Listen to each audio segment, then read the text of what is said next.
I'm Benjamin. Welcome to another Numismatic Notes with Benjamin. Today I'm going to share with you a single banknote, and this banknote is from Communist China. And while I wouldn't assume that these four men are attractive enough to even be on K-pop, in the modern world, these men didn't have to be beautiful to be the heroes that they are to their people and to their nation. And while I can't pretend that I would have a lot of natural like for their politics, we all have a fundamental decency somewhere, and these four men got tired of the way their people were getting mistreated by the various governments of the day. And unlike a lot of people nowadays, they did something about it, and that I can respect. And I want to honor these heroes of China in a benign way without supporting the politics of the modern communist country of Asia or country of China. So bear with me as I attempt to do so. This is a Chinese 100 yuan banknote, and I'm just going to make it smaller so that we can see the whole thing now. I'm doing some experiments on whether I can influence the thumb tags in the video, and we'll see. So there you go. You can see the whole dimensions of the note, which are about 165 by 77 millimeter. This is a PIC 889 note. I got some of my information on Numista, and I got a lot of the information on the individual gentleman on Wikipedia. This note is a multicolored note. I would call it in the blues family, although you see purple on the ends. There's some blues here and combinations of blues and reds here. So it's a lovely, lovely banknote. It was issued on August 20th. It is dated 1992, but it was actually issued in 1990. So, or this one was issued in 1992. Regardless, it was demonetized in 2019. The Chinese Banknote and Minting Corporation is responsible for the issuance of this note, and over the years they just keep getting better and better. Now the face of this note, which we're looking at, shows from left to right a gentleman by the name of Zhou Di, followed by Liu Shaoqi, followed by Zhou Enlai, followed by Mao Zedong. And so in my Western mind, these two men might be the ones you've heard the most. And I was fascinated to find out more information on all four of these. Also fascinated to see that they all have a similar fashion, but perhaps that's just a convention because these are very nicely sculptured renditions of these four men. The watermark that appears over here is a duplication of Mao Zedong. And let's just go ahead and see if I can't show you that. My friend likes to see watermarks, and I like to help him out. So let's see if I can't show it to you. It's really weird. Maybe I can show it here kind of at the side. Isn't that weird? Whenever I do it like this, it's going to blind you. When I do it like this, it's going to blind you. But when I kind of do it obliquely, we see the ghost emerging from the machine. And it's not clear, but it looks like it's a pretty good duplicate of the portrait of Mao Zedong that appears on the far right. Who would have guessed that Mao Zedong was far right? Okay, I'm going to stop with the politics now. Now we do have as soon as I say that, we do have a security thread that appears over here to the right, and you would think it'd be right around here. And sure enough, this engraving right here actually shows you where the thread is. The thread is not the engraving itself, but that's where the thread is located. So sorry about that focus issue right there. And then it is an intaglio. So if you take this note and you put it between your fingers and you pull the note in between your fingers will feel raised ink, and that is an indication that it is intaglio, and that's where extra ink is put on the plate and laid on the note in this design pattern. That is actually a guarantee of authenticity and a manner that lots of people who work at banks use to determine the authenticity of a note. We also have Braille numbers to the right, and you can see them right here underneath the red serial number. We also have microprint to the left, and I'm not sure exactly where the microprint is because, well, bear with me. You're going to look at a yellow screen for a minute. Where is that microprint? I found the microprint. It was so micro, y'all. But here along the purple and then the window where the watermark is, there's a little design that you can't see really well, but it's not really a design. It's little letters, and that's where the microprinting is on this note.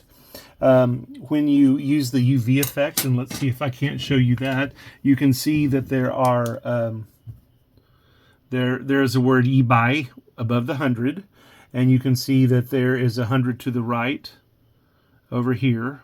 And I think it looks to me like it's yellow or orange, and it might just be the weakness of my light, but I've noticed sometimes these fluorescent colors can be different depending on the strength of the battery. And then it looks to me like some of the letters might glow, and it looks like there's some minor impacts other places, but the E-by and the 100 over here are the main UV effects that you could see on this banknote.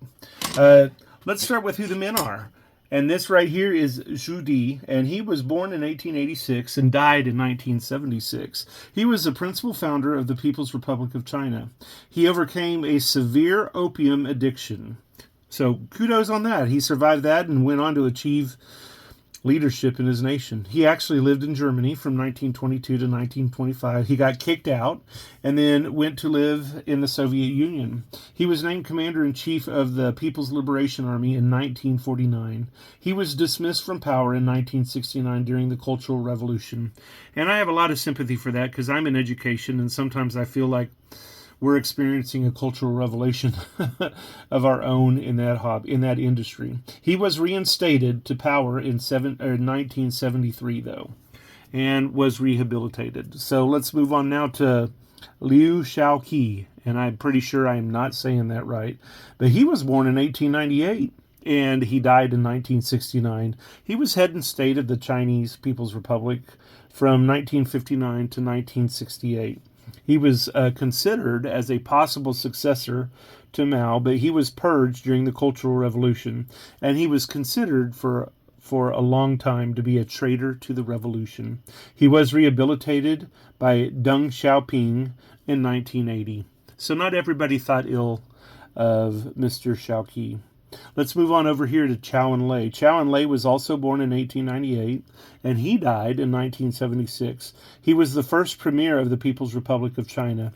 He did survive the purges of the Cultural Revolution, and then his efforts to mitigate damage during the Cultural Revolution are what made him popular. Because of him, they still have the Potala Palace in Tibet, and they still have the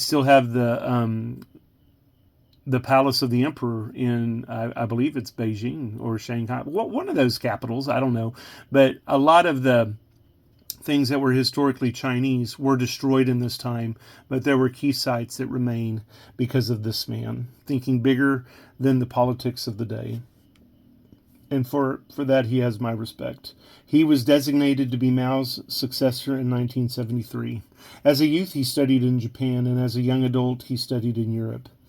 And then, and then we have Mao Zedong, and he was born in 1893 and died in 1976. And for some reason, my notes actually call him the last emperor of China, or Majimak Huangje.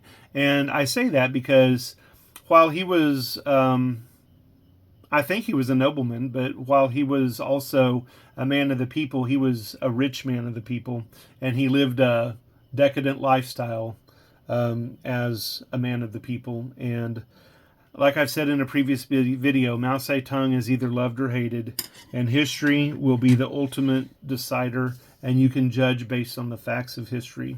I'm not sure those facts have been written yet, but there you go, the four heroes of the Chinese People's Republic. Now, let's look at the back of the note, because we haven't taken time to look at the back of the note. It's beautiful. These are the peaks of the Qinggong Mountains, and they really are beautiful. I can almost see a turtle over there. This is where the start of the Long March happened, and this Long March was the march where the end result was the overthrow of the Kuomintang and the rise of communists in China. At one time, they were allies to get rid of the Japanese, but then when that was over, when you have to have a new enemy, then your friends can very easily become your enemies. And this is the region of China where the Great March started that resulted in the nation that is the People's Republic of China.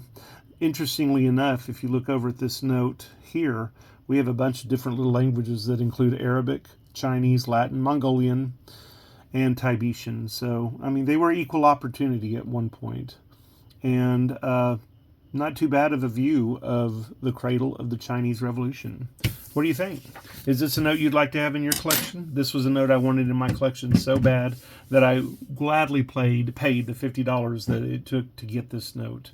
And if you like a meaningful note and you come across it, you would be a fool to not buy it when you can, because you might not always have a chance to get that note at a later time. So you know what? I'm Benjamin. This is Numismatic Notes with Benjamin. Like and subscribe, and feel free to share widely this banknote video. And if you have something to say, I'm up for cussing and discussing. Just leave your message in the comments. Numismatic Notes with Benjamin. Have a jewel of a day.